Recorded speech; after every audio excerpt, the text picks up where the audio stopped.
नमस्कार डॉक्टर साहेब, माझ्या गाव जिल्हाध्यक्ष रत्ना भोसले मॅडम, जिल्ह्याचे अध्यक्ष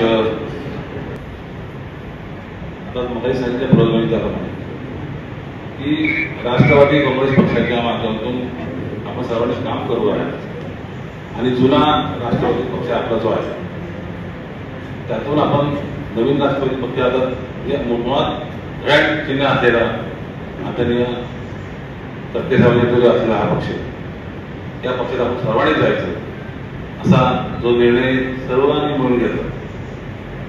आणि त्यानंतर मलाही सांगितलं की तुम्हाला सुद्धा भारतीय जनता पक्षातून राजीनामा घेऊन या पक्षात यावं लागेल, तर हा सगळा निर्णय आपण एकत्रित करू.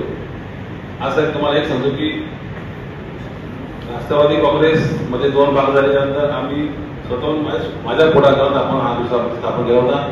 पण साहेब, मी एकही कार्यकर्ता 2-3 कार्यकर्ते सोडले तर एकही कार्यकर्ता राष्ट्रवादीचा आपला जुना कार्यकर्ता भारतीय जनता पक्षामध्ये गेला आणि त्यानंतर खऱ्या अर्थाने नवीन पक्ष उभा राहायचा अशा दृष्टीने माझ्याकडे स्वप्न होतं.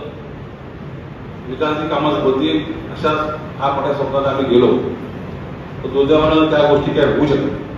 म्हणून मला माहिती आहे की 1999 पासून आदरणीय तटके साहेबांच्या नेतृत्वाखाली आम्ही पूर्ण जिल्ह्यात काम करतोय.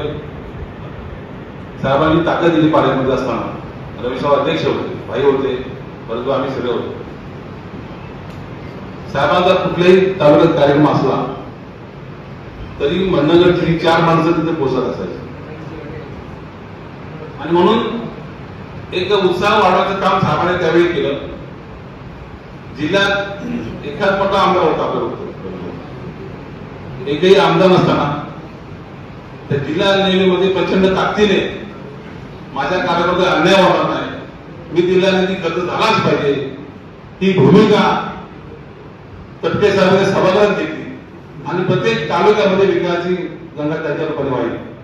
आणि म्हणून आज रत्नागिरी जिल्ह्यामध्ये तरी मी सांगेन की आज जे कार्यकर्ते आहेत ते निश्चितपणे तटके साहेबांनी जोपासलेले कार्यकर्ते आहेत, त्याच्यावर प्रचंड प्रयोग केलेले कार्यकर्ते आहेत. मग साहेबांचा एखाद्या वेळेस पुण्यात मोठा शिबिर असेल, नागपूर असेल, शिर्डीला असेल, साहेबांनी स्टेजवर जरी बघितलं आमच्या सगळ्या कार्यकर्त्यांना तरी साहेब कुतूहलाने किंवा प्रेमाने त्याला बोलून घेतात, तशी बोलायचे. हा सन्मान खऱ्या अर्थाने जर राष्ट्रवादी काँग्रेस आदरणीय साहेबांमुळेच मिळून गेला. आणि म्हणून ह्या गोष्टीला आम्ही नुसते पाठी आलो होतो. म्हणून मी विचार केला की मला जुन्या घरातच जायला पाहिजे, तर इथे माझे जे कार्यकर्ते होते जुने त्यांना मी कधी भाजपमध्ये आता कधी बोललो नाही किंवा मी जरी त्यांच्याशी कधी बोललो तरी देखील त्यांनी मला तशा पद्धतीची प्रेमाची वागणूक दिली.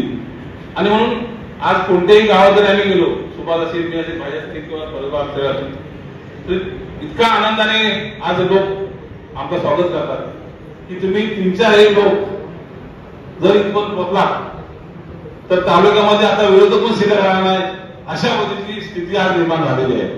आणि म्हणून साहेब, तुम्ही जो आशावाद व्यक्त केला किंवा आता जिल्हाध्यक्ष मला सांगितलं, या सगळ्या गोष्टीतून निश्चितपणे आम्ही केवळ मंडळच नाही तर दापोली मंडळ खेळ महेश्वर आपण प्रचंड ताकदीने राष्ट्रवादी काँग्रेस तुमच्या कार्य उभा करू अशा प्रकारे शब्द देतो. आणि आज माझ्या जुन्या पक्षामध्ये मी प्रवेश करतोय असे मी तुम्हाला शब्द देतो. आता नंतर माझा दुसरा प्रवेश होईल. पहिला माझ्या जीवनामध्ये असलेला तो भाजप प्रवेश आणि दुसरा प्रवेश हा म्हणजे माझ्याच पक्षाचा प्रवेश, हे 2च माझे प्रवेश आहेत. त्याच्यानंतर तिसरा प्रवेश होणार नाही, एवढंच होण्याची शब्द देतो. राष्ट्रवादी काँग्रेस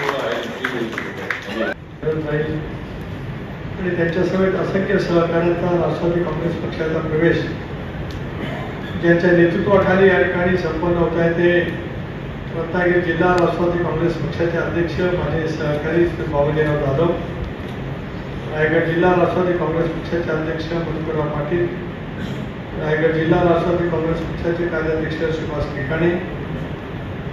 या प्रक्रियेमध्ये सतत त्यांचा सहभाग